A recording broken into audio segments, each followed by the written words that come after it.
En Radio Libertad presentamos Psicotema Perú, una nueva propuesta radial para orientar a la comunidad en salud psicológica. Un nuevo reto de orientar a las familias a vivir mejor. Psicotema, un programa producido por el Consejo Directivo Regional 1 Lima y Callao.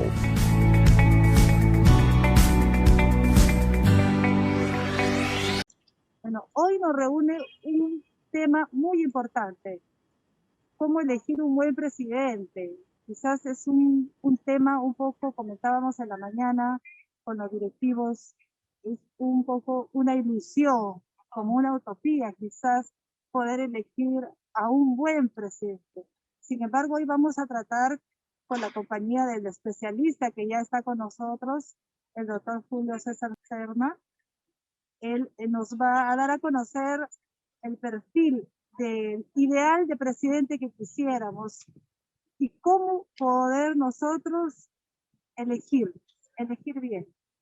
Hoy vamos a tratar de que nos den las pautas, las estrategias de cómo nosotros poder aprender a elegir mejor.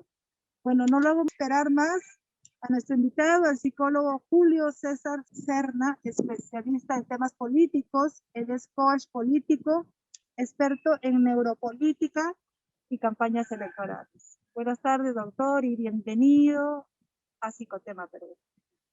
Hola Jenny, ¿qué tal? ¿Cómo estás? Un placer nuevamente estar en tu programa Psicotema y un saludo muy cordial para ti y para todos los colegas y público en general que se conectan a esta hora. Muchas gracias, doctor, por su participación. Y la primera pregunta que le haría a ella es: ¿cómo ve usted el panorama a 3 días de las elecciones presidenciales? Vemos todavía que hay mucha indecisión hasta a estas alturas. No sé si usted percibe lo mismo.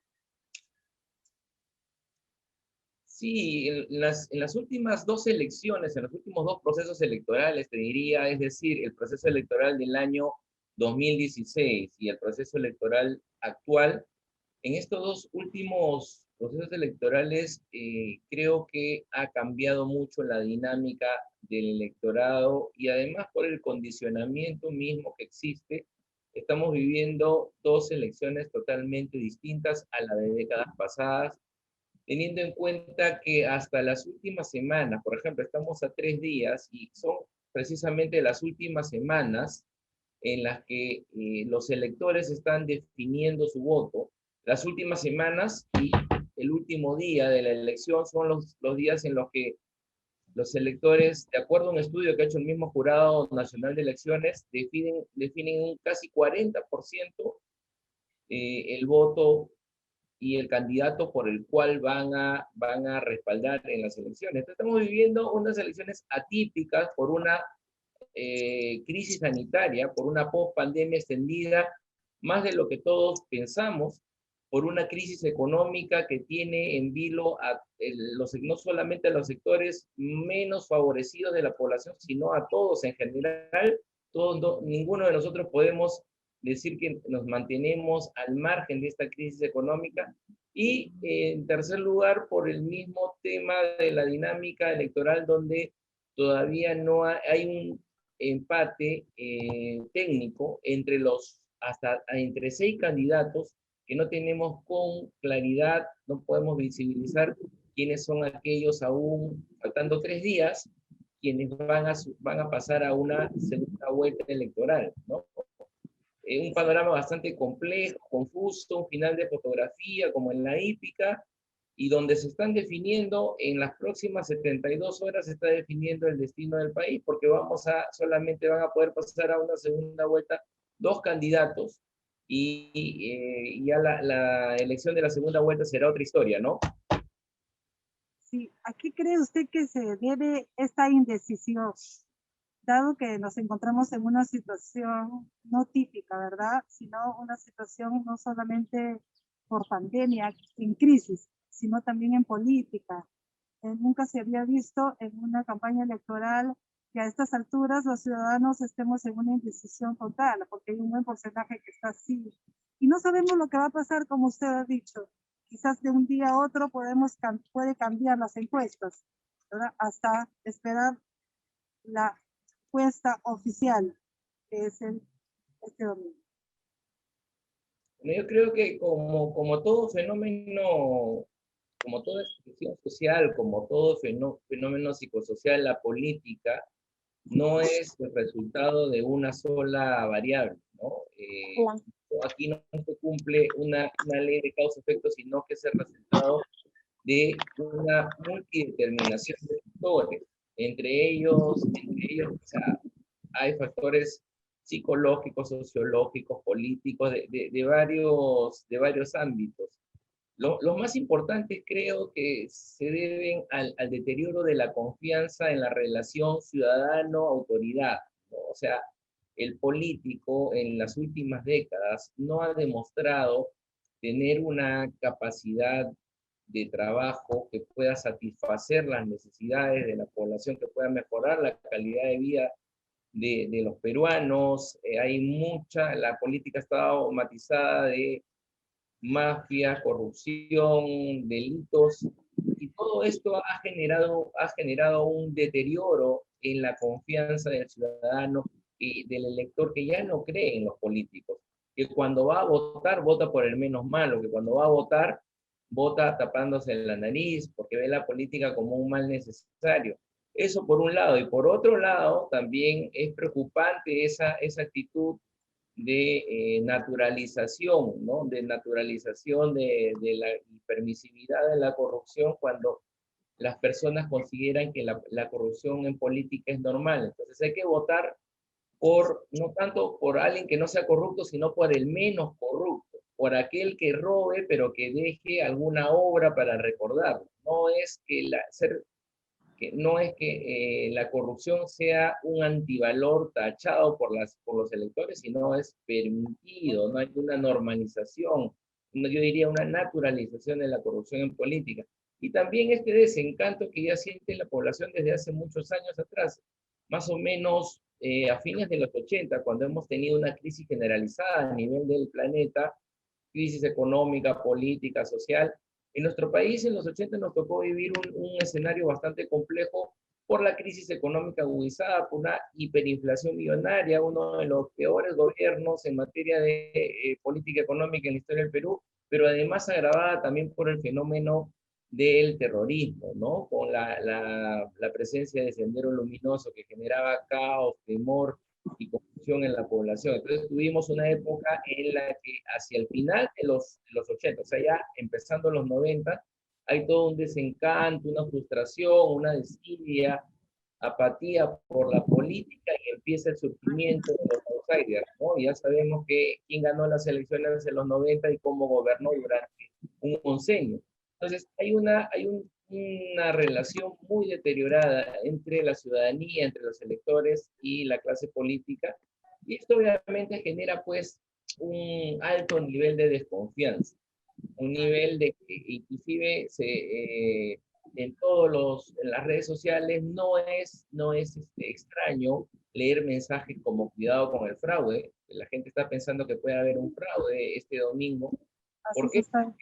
Porque obviamente están dando la posibilidad, o que están dando la posibilidad de que las personas lleven su lapicero. Puede ser un lapicero, si bien es de un solo color, pero obviamente las tonalidades pueden ser distintas. Entonces eso genera una ventana de desconfianza.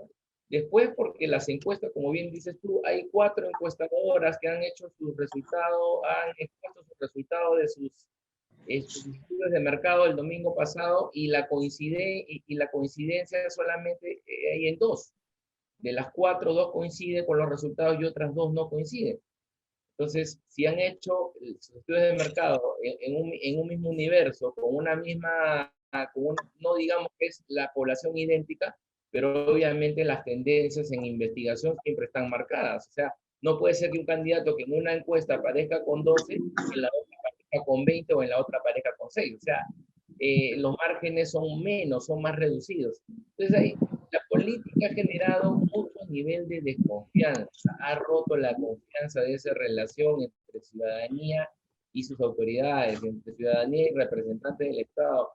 Y eso otro factor que está influyendo también es el tema económico, ¿no? Porque personas están preocupadas más por de dónde obtener recursos, esperando que se liberen nuevamente, que se apruebe la ley, que se promulgue la ley para la liberación de la AFP, que se libere parte de la CTS, cachueleando, buscando que tener un emprendimiento personal porque han perdido sus empleos, porque han sido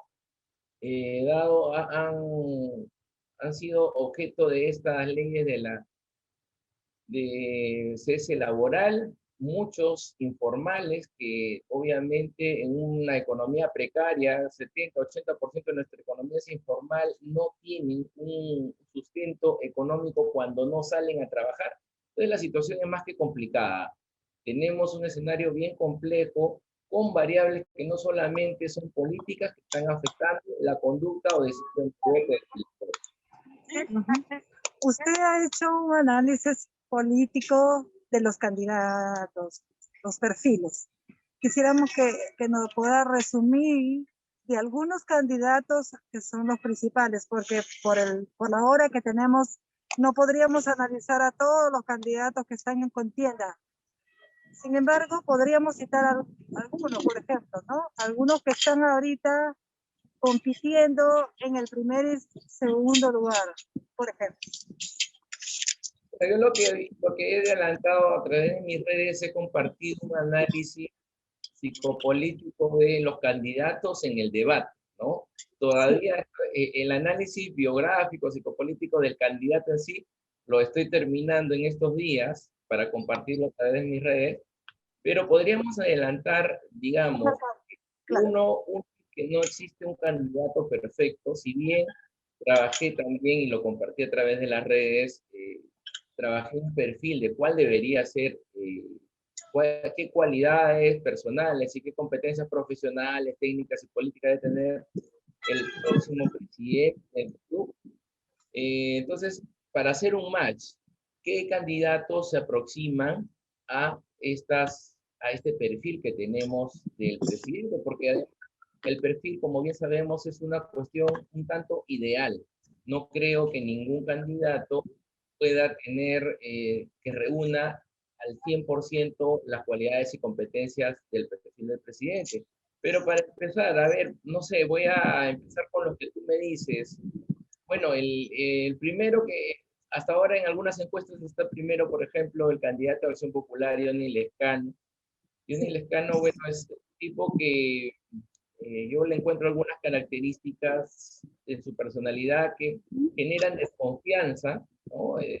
Generan desconfianza porque hay una inconsistencia en su discurso. Él, siendo un candidato de derecha a derecha, ha recurrido a cosas populistas como, por ejemplo, proponer traer el Huáscar, ¿no? Como si traer el Huáscar desde Chile fuera algo sencillo y peor aún, antes que eso, ¿no? Si fuera una prioridad nacional traer el Huáscar, ¿no? Tiene muchas propuestas que son populistas porque, ¿qué ha pasado en esta época con los políticos también? Así como existe, ¿no? Se hacen estudios de mercado con los electores para saber cuáles son las cualidades que valora un elector de un candidato, por ejemplo. También los políticos han mirado a los electores y han dicho, a ver, ¿qué necesitan para poder darle en mi discurso?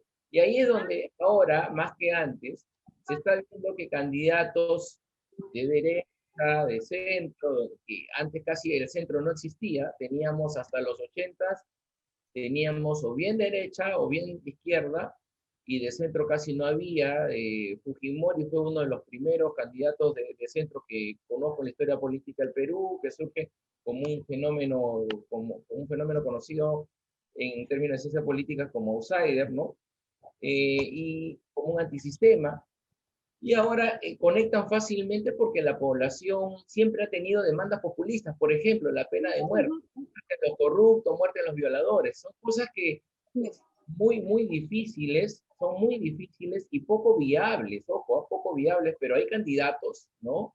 Que tienen ese discurso y tienen esas propuestas populistas. Uno de ellos, el Lescano, no genera mucha confianza, no se le ve muy seguro de lo que él dice, titubea, su lenguaje corporal mismo no refuerza su actitud de tener un conocimiento de la problemática del país, más allá de haber sido no sé cuántos años, 18 años, creo que ha sido 20 años, ha sido congresista. Esa sería una primera aproximación a él, ¿no? Es un tipo que, una persona que tiene, digamos, en su mirada muestra como que oculta cosas que no quiere hacer públicas y que obviamente está interesado en obtener el poder a costa de lo que pueda suceder, ¿no? De ahí tenemos otros candidatos, de acuerdo a las encuestas, por ahí tenemos pues a Keiko Fujimori, de Keiko Fujimori se ha dicho mucho, o sea, hay hasta publicaciones. Ella tiene yo considero que ella puede tener una relación edípica no resuelta, no tiene un sometimiento hacia la figura paterna. Y en otras palabras, quien gobernaría si ganara ella sería su padre, no sería ella, porque tiene un sentimiento de complacencia y de aceptación por la figura paterna. O sea, tiende a complacer al padre en todo lo que él le pida. Es muy probable que ganando Keiko Fujimori en las elecciones, obviamente, se pueda venir en camino, no lo va a decir como candidata en este momento, pero pueda gestionar un indulto a su padre, ¿no? Un indulto humanitario. Además, ella sería la presidenta, podría cerrar el Congreso porque también tiene esos rasgos de su personalidad de autoritarismo, como lo tiene de autoritarismo, de crueldad, ¿no? Por haber presenciado la tortura de su madre cuando ella era inquilina de Palacio y, ella toma parte, se pone del lado del papá y nunca de la mamá, ¿no? Ella ha interiorizado a la figura, tiene una figura paterna autoritaria, inclusive con rasgos de violencia, donde tiene una conciencia parcial o casi nula de la realidad, le interesa solamente el cumplimiento de sus órdenes, de sus impulsos, más no de otras personas que la rodean. Otro candidato al que hemos podido observar y que también aparentemente va en los primeros lugares de la encuesta es Hernando de Soto, ¿no? Hernando de Soto sabemos pues, que ha sido funcionario del gobierno de Fujimori. Él era el coordinador del plan de gobierno de Mario Vargas Llosa. Cuando Mario Vargas Llosa pierde las elecciones con Fujimori en el 90, al día siguiente se pasa al lado de Fujimori para abrirle las puertas con el Banco Mundial, porque él es uno de los peruanos más reconocidos a nivel internacional y tenía muchos contactos.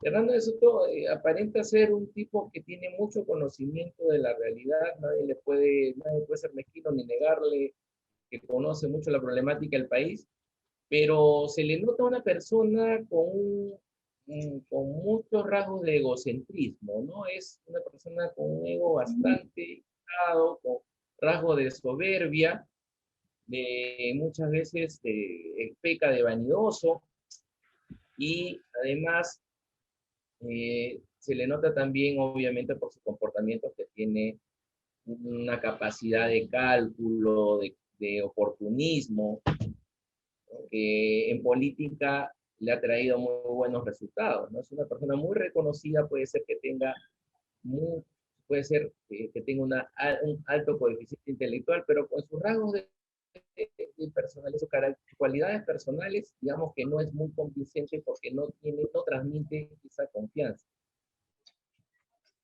De ahí, ¿qué podría decirte de Verónica Mendoza? La Verónica, ¿perdón? Sí, adelante. Continúe. A Verónica la vi que transmitió confianza, mucha seguridad, mucha confianza emocional. Parece una persona bastante sincera, ¿no? Cuando comunica, sobre todo en el debate. Lo que sucede aquí con la izquierda es que la izquierda ha sido demonizada en el Perú, ha sido satanizada, entonces la izquierda está asociada con Sendero Luminoso, con el terrorismo, con los coches bomba, y ahora último pues con el tema de Venezuela, Bolivia, y está pesando más la ideología, pese, ojo, a que las personas ya no eligen por ideología, pero sí, obviamente en una campaña política vale todo, ¿no? Y entonces ahí los rivales se aprovechan. Pero mira cómo lo está pasando mira la persona que se identifica con Venezuela, que se identifica con Cuba, cómo están pasando esos países el momento actual, ¿no?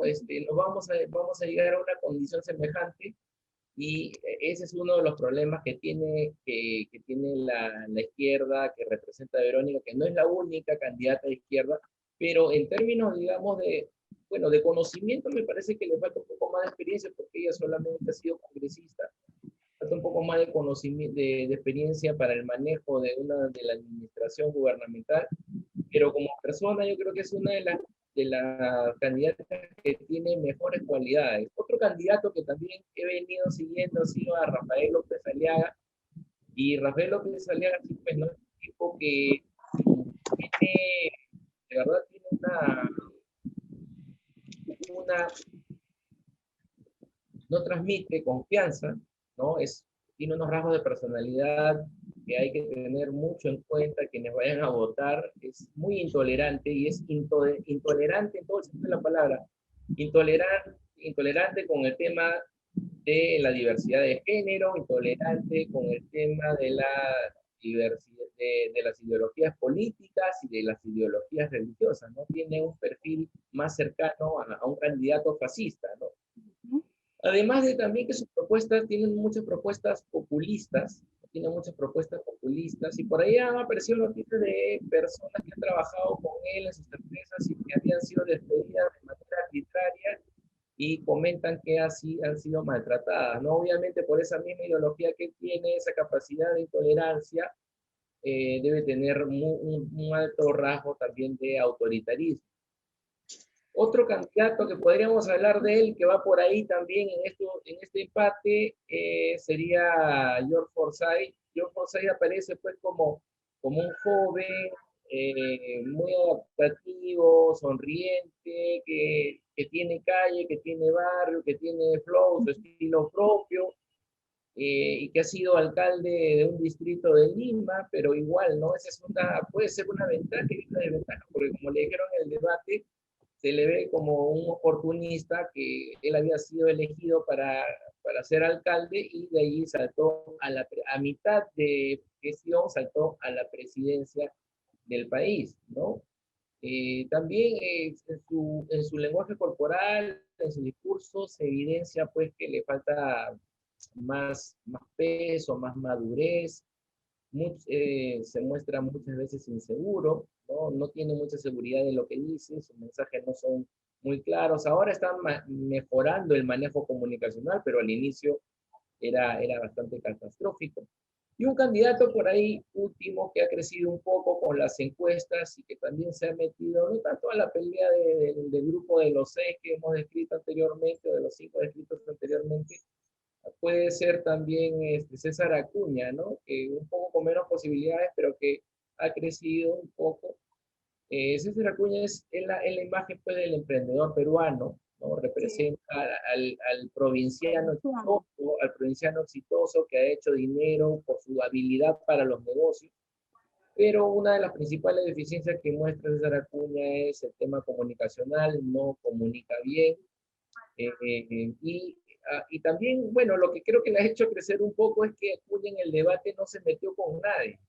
Y él no paró, para él el debate fue un monólogo donde expuso sus planes, sus propuestas de gobierno, y no se metió con nadie, no chocó con nadie, y no paró de hablar y de leer sus propuestas, ¿no?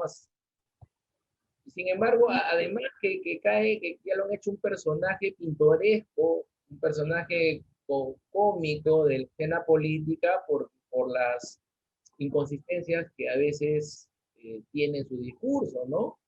Y ya obviamente, y él la toma con la mejor actitud porque sabe que esto le da votos y a veces lo hace hasta a propósito cuando se presenta en una entrevista y entra pues en el juego de la comicidad, de la comedia, para atraer al electorado, ¿no? Más o menos ese es un panorama bien rápido de lo que podría ser una primera vista de los candidatos. Como te digo, esto es un análisis no biográfico, tampoco es un análisis estrictamente psicológico, sino es un análisis más psicopolítico, donde evalúo la personalidad, el comportamiento político y también la dimensión política de los candidatos. Sí, precisamente le iba a decir que este es un análisis psicopolítico, ¿no? Y deduzco yo ya por quién usted va a votar.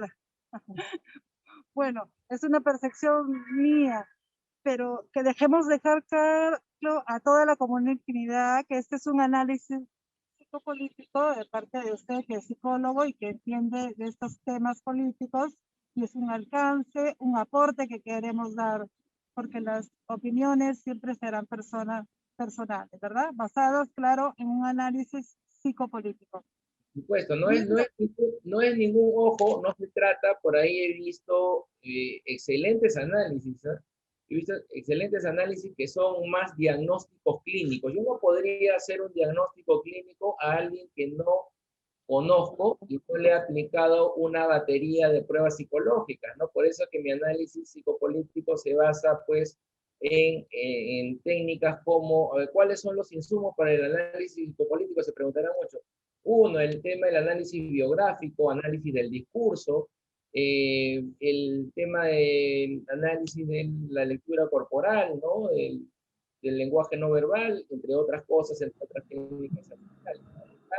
No se ha aplicado ninguna batería, ninguna prueba psicométrica ni proyectiva a ningún candidato y por eso no podríamos hablar en estricto, ni tampoco los he tenido yo como consultantes en un proceso de psicoterapia para decir que esto se trate de un análisis clínico o un diagnóstico clínico, sino es un análisis psicopolítico.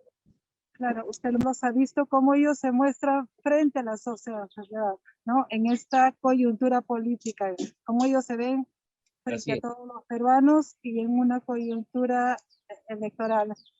Y además, Jenny, para complementar lo que dice que es muy importante esa contingencia, recordemos, Ojo, que tal como vemos a los políticos, obviamente, este análisis no es un análisis terminado y es tampoco un análisis que no tenga margen de error.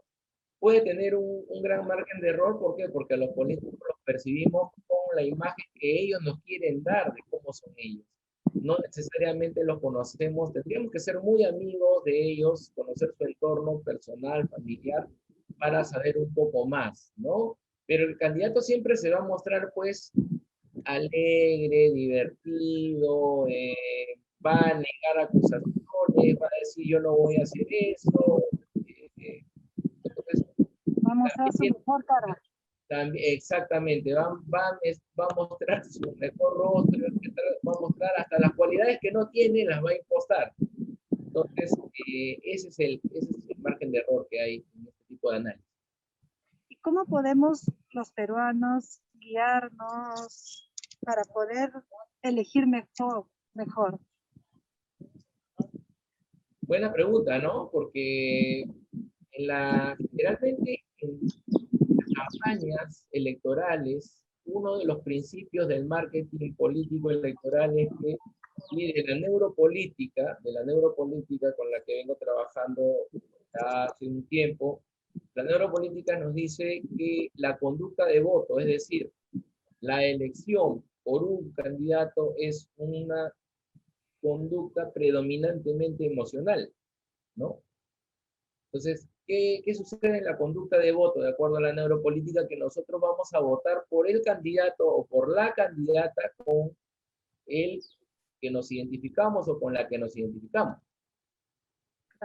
Eso implica que si tenemos 18 planes de gobierno, es muy poco probable que tengamos el tiempo, y por más que nos guste estas cosas, de leer los 18 planes de gobierno y decir, miren, yo leo los 18 planes de gobierno y a mí me parece mejor el plan de gobierno del candidato X o de la candidata Y, ¿no?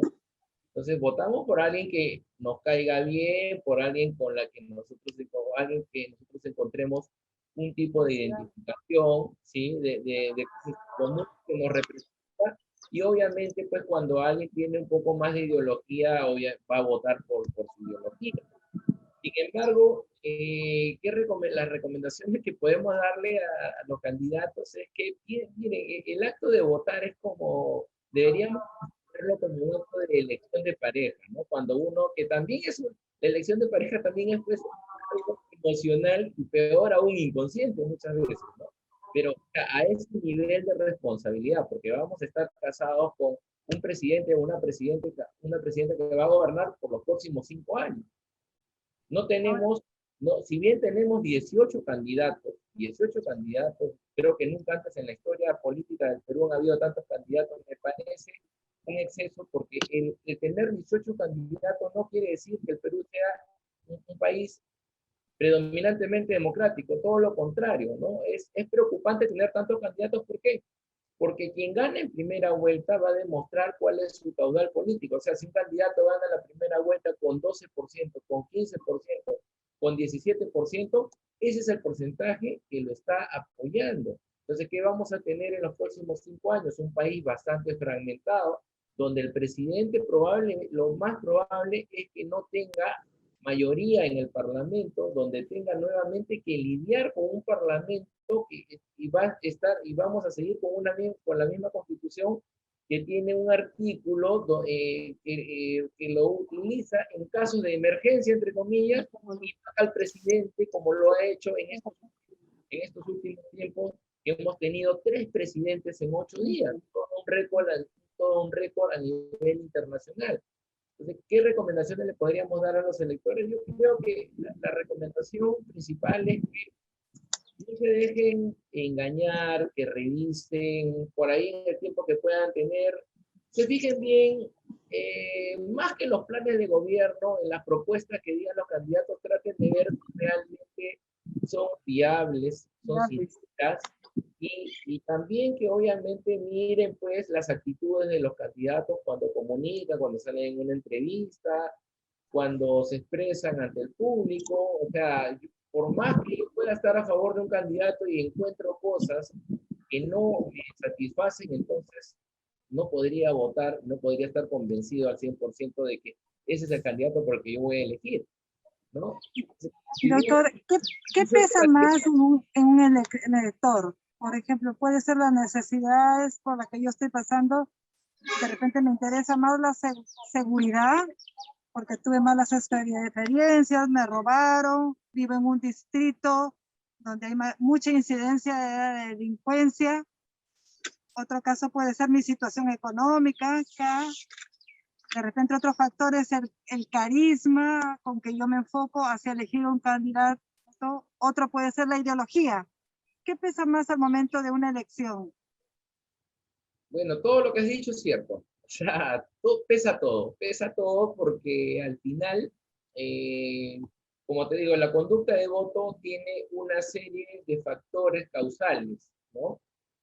Desde, por ejemplo, desde el aprendizaje que he tenido yo en mi modelo de crianza, si mi papá, mi mamá estaba a favor de un candidato populista, de izquierda, de derecha, las necesidades que he podido ver yo cuando he crecido, si tengo sensibilidad social y me he dado cuenta que existe mucha brecha entre grupos que tienen mucho y grupos que no tienen nada, mi ideología, dónde estudié, mi religión, todo eso ingresa, pero te quería comentar algo interesante a partir de lo que me has hecho recordar que, por ejemplo, han habido encuestas y generalmente en las últimas décadas los candidatos presidenciales siempre se han centrado en 2 temas, que han sido, como tú lo has comentado muy bien, uno, el tema de inseguridad ciudadana y 2, el tema de corrupción, de lucha contra la corrupción. Sin embargo, en estas elecciones sui generis atípicas que estamos viviendo, han aparecido otros 2 temas que han desplazado a un tercer y cuarto lugar, ¿no? A la inseguridad ciudadana y la lucha contra la corrupción. ¿Y cuáles han sido estos 2 temas? Algo que todos nosotros estamos viviendo. Primero, el tema de las medidas de reactivación económica. ¿Qué tipo de políticas económicas debemos implementar o debe implementar el nuevo presidente en este contexto para poder sacar del país? Y segundo es el tema de las medidas sanitarias. Y sobre todo las medidas sanitarias relacionadas con lo que tú estás haciendo en este momento, ¿no? Con el tema de la vacunación. Si nos vamos a vacunar todos los 30 y algo millones de peruanos hasta el 31 de diciembre, o cómo va a ser el proceso de vacunación que de verdad Personalmente yo lo veo bien complicado y no creo que el próximo presidente o la próxima presidenta que pueda tener el Perú, llegado el 31 de diciembre, vaya a vacunar ni siquiera al 25% de la población. Y eso es algo para tener en cuenta. ¿Por qué? Porque cómo van, en la medida cómo va la gestión de las vacunas, imagínense que somos uno de los países con la tasa más baja de vacunación. No tenemos ni siquiera a la fecha Somos la 600.000. más alta en fallecidos y la más baja en vacunación. Más baja, mira, y hay un dato adicional que es más importante que lo que comentas. El país que en la región, cuando hablo de la región me estoy refiriendo a América Latina y el Caribe, el país que en la región invirtió más después de Estados Unidos ha sido Perú. Después de Estados Unidos, el que más ha invertido, más que Brasil, ha invertido Perú. Y tiene la segunda tasa más mortal después de Brasil, ¿no? Una alta tasa de mortalidad, no han habido medidas para un mundo reciente, se viene una tercera ola, nadie está previendo esa tercera ola, no salimos todavía de la pandemia, la vacunación es bajísima, y ahí sí, obviamente, ahí sí hay responsables, y los responsables no somos ni tú, ni yo, ni el resto de personas, sino son las personas que gobiernan el país. Entonces, también hay que tener cuidado y es una alerta a los ciudadanos, no votemos por personas que mienten, no votemos por personas que nosotros sabemos que están mintiendo, que tienen un interés personal o político de hacer negocios con el capital extranjero, que no votemos tampoco por aquellas personas que nos pintan que esto va a ser una maravilla, cuando al final estamos en una situación crítica. Estamos en una situación crítica y no podemos decir, allá el 28, a partir del 28 de julio se soluciona el país. Qué pena, porque no lo merecemos como nación, que en el año de nuestro bicentenario, en el año que cumplimos 200 años de independencia, aunque sea de pseudo independencia, nos tenga que pasar algo así con tantos miles, cientos de miles de personas fallecidas, con una desesperanza en la población porque no hay cuándo salir de esta pandemia, tampoco no hay cuándo se reactive. Los especialistas dicen que por lo menos la reactivación económica va a venir de aquí a partir de 2 años. Imagínate las personas, que no son pocas, sino millones de personas que se encuentran en la economía de manera informal, todo lo que tienen que hacer día a día para sobrevivir, y que el gobierno, cuando fue presidente, Martín Vizcarra, que ya sabemos qué hizo, se vacunó él, dejando de lado lo que el interés por la población, no llegó a los sectores que más lo necesitaban, no llegó ni con BIM ni con bonos a los sectores que más necesitaban. Entonces, tenemos realmente, lo que más apena es que teniendo tantos recursos, tengamos un país tan precario, con tantas brechas, ya no solo ahora y ahora polarizado por el tema político, porque tenemos, obviamente, ¿no? La polarización por el candidato por el que vamos a votar, y una nueva brecha que surge entre nosotros, entre otras clases, los vacunados y los no vacunados. Mire, cómo ha llegado la situación con la vacunación y con la pandemia en que estamos. Siendo la pandemia una situación de emergencia, ¿en qué propuesta deberíamos creer o por lo menos considerar para el momento de votar? Pero yo no voy a decir el nombre de ningún candidato, de ninguna candidata, porque después... Sino que yo te voy a decir cuáles serían para mí, como consultor político, cuáles serían, digamos, una propuesta seria para abordar la pandemia. A mí me parece que una propuesta seria tendría que tener los siguientes elementos. Uno, que no debe garantizar que los 30 y algo millones de peruanos van a ser vacunados al 31 de diciembre, porque quien lo dice está mintiendo, y ahí están mintiendo todos los candidatos, hombres y mujeres. Primero, no es posible porque tenemos un país, ¿verdad?, bien precario. Así utilicemos al sector privado para que lleven las vacunas. El problema no son las vacunas, el problema es la gestión de las vacunas. Si nos van a vender los laboratorios internacionales 70 millones de vacunas, porque si somos 35 millones de peruanos, a 2 dosis por cada peruano necesitamos 70 millones de vacunas. Eso no es posible.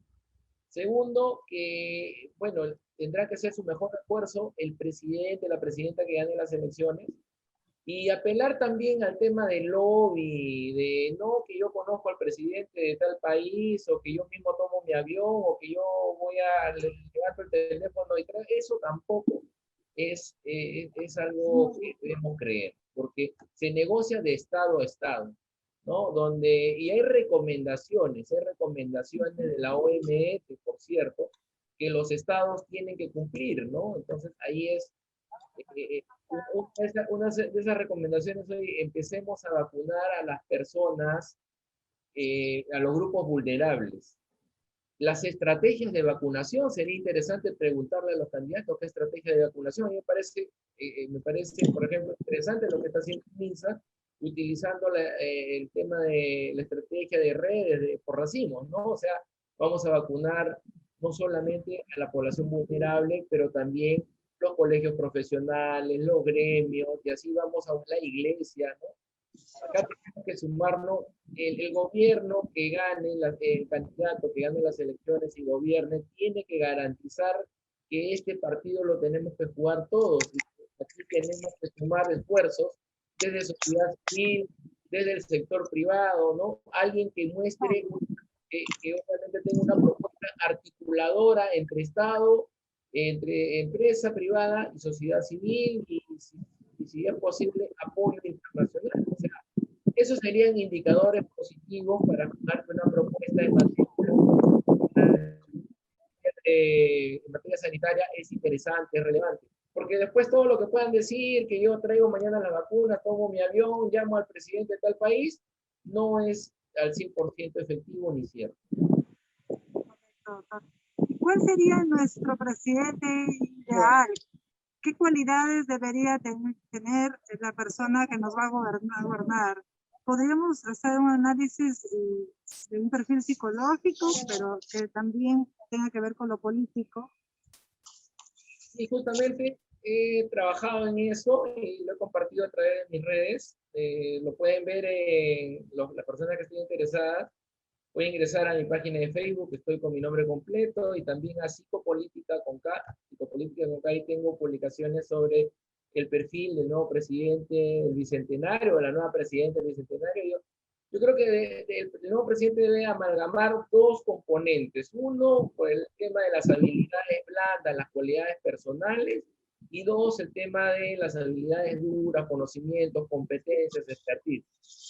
Empezamos con las habilidades blandas. El nuevo presidente tiene que ser un presidente conciliador, ¿no? Tiene que conciliar, tiene que negociar con el Congreso, porque no va a tener mayoría en el Congreso. Tiene que ser un articulador, alguien que tenga capacidad de convocatoria para juntar a sociedad civil, a las entidades públicas, al empresariado, ¿no? A las iglesias que existen en nuestro país. También debe tener capacidad de resolver problemas, capacidad de liderazgo. Se necesita un hombre, una mujer con carácter, con temperamento, que se haga respetar, ¿no? Que se sienta su presencia, porque los últimos presidentes que hemos tenido, digamos, aparte de los que han sido vacados, el presidente actual no se siente, no tanto que no aparezca en cámara, esa es otra cosa, que no se ponga mediáticamente es otra cosa, pero no se siente su autoridad, y el país está desbordándose, no solamente en materia sanitaria, en materia económica, sino también en el tema de inseguridad ciudadana. O sea, vemos una inseguridad desbordante. ¿Por qué? Porque no hay ese liderazgo para atender los problemas principales del país, y que no hay que olvidar que el problema de inseguridad ciudadana es otro. Debe tener también una buena lectura política de lo que está sucediendo, una capacidad de comunicación, mucha sensibilidad social, ¿no? Debe tener, digamos, comprensión empática, ponerse en el lugar de las personas, sobre todo de los que menos tienen, y a nivel de competencias, conocimientos duros, que debe ser una persona que conozca mucho de gestión pública, ¿no? Por ahí se ha hablado de que sea un buen gerente. Yo diría que sí, pero ojo, quiero hacer ahí una tingencia. El hecho de, por ejemplo, mucha gente por la misma necesidad, mira lo que sucede, y los candidatos manipulan esta información por la misma necesidad que tenemos en el país de estabilizar la economía, de tener medidas de reactivación económica, confían más en un economista, confían más en un empresario, porque dice, yo voy a generar 5 millones de empleos, dice un candidato, pero no lo ha dicho cómo, ni qué tipo de empleos, si son empleos dignos, empleos de calidad o empleos con un ánimo de explotación. Entonces, el tener éxito en la gestión privada, el tener éxito en el sector privado, no quiere decir que pueda tener éxito en el sector público, porque el sector público, para quienes hemos trabajado, yo he trabajado en el sector público cerca de 2 décadas, es una cultura totalmente diferente, ¿no? Hay una burocracia que nadie la puede manejar, se trabaja a otro ritmo, a otra dinámica, y no es lo mismo ser exitoso en el sector privado, donde tú puedes ser el dueño de una empresa y digo, yo quiero que me traigan a tal o cual profesional para mi equipo, y que venga de inmediato, a partir de mañana estén trabajando, páguenle lo que pidan, o necesitamos tales cosas, importanlas si no las tenemos en el país, y en el sector público no se puede hacer eso, no se puede hacer eso, pero sí debe tener también un presidente, de tener esa capacidad, pues, de, si no tiene los conocimientos, ¿no? Si no tiene los conocimientos de cómo funciona el sector público, asesorarse, rodearse de los mejores profesionales, tiene que dejar de lado su ideología, dejar de lado su militancia política y convocar un gobierno de unidad nacional, porque aquí estamos todos en este mismo barco, ¿no? Así es, doctor. Y no sé si usted coincide conmigo, ya para finalizar, que todo candidato y todo presidente y todo gobernante debería tener una asesoría psicológica. Incluso en esta campaña electoral, asesorarse en su salud emocional para poder mejorar aquellas conductas que no son adecuadas y que le están restando como candidato, ¿no? Y claro, ser lo más sincero posible. Sí, coincido al 1000% contigo, Jenny, y tú eres testigo del trabajo que venimos haciendo hace años, no de hoy, no de ayer, sino hace años. Venimos haciendo como un trabajo silencioso, pero que va a tener resultados seguramente en algún momento, y eso me va a llenar de alegría, construyendo en el Perú, siendo los pioneros de la psicología política, haciendo camino al andar, promoviendo que en el Estado, en los partidos políticos, en distintas entidades, ahora en el tema de campaña nomás, cuántas entidades debería participar un psicólogo en la OPE para el tema de educación, de participación, de educación electoral, en el Jurado Nacional de Elecciones, en los mismos partidos políticos, ¿no? Y ahora es un tema clave en esta época que le ha tocado vivir a la humanidad. Y si nosotros nos referimos a estudios de fines del siglo pasado, cuando, por ejemplo, un gran investigador de la psicología latinoamericana, un referente de la psicología latinoamericana, como fue Rubén Ardila, nos escribe un libro que se llama Psicología del Futuro, donde entrevista a científicos del comportamiento de todos los continentes y habla de una de las asignaturas pendientes de la psicología para el siglo XXI, precisamente en la psicología política.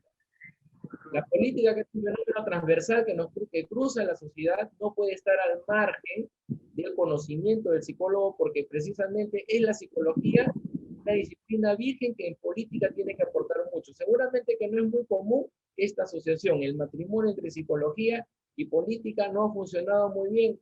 Esa relación no ha sido muy frecuente. Otras ciencias han aportado más, pero yo creo que en este momento, por las mismas necesidades que existe y que otras han demostrado su limitación, la psicología tiene mucho que aportar en la política. No solo en el Perú, sino a nivel internacional. Muchas gracias por su participación. Estuvimos con el psicólogo Julio César Cerda. Él es especialista en temas políticos, coach político, experto en neuropolítica y campañas electorales. Muchas gracias, doctor. Muchas gracias, Jenny. Un placer.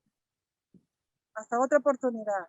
Gracias. Y bien, llegamos al final No sin antes pedir disculpas a todo nuestro público. Si hay algunas interferencias, algunos audios que se han acoplado y que se siguen acoplando tal vez. Es parte de esta transmisión en vivo desde la jornada de vacaciones que ya acabó hace una hora ahora. Gracias a todos y hasta una próxima oportunidad. Hasta el miércoles nuevamente. Gracias.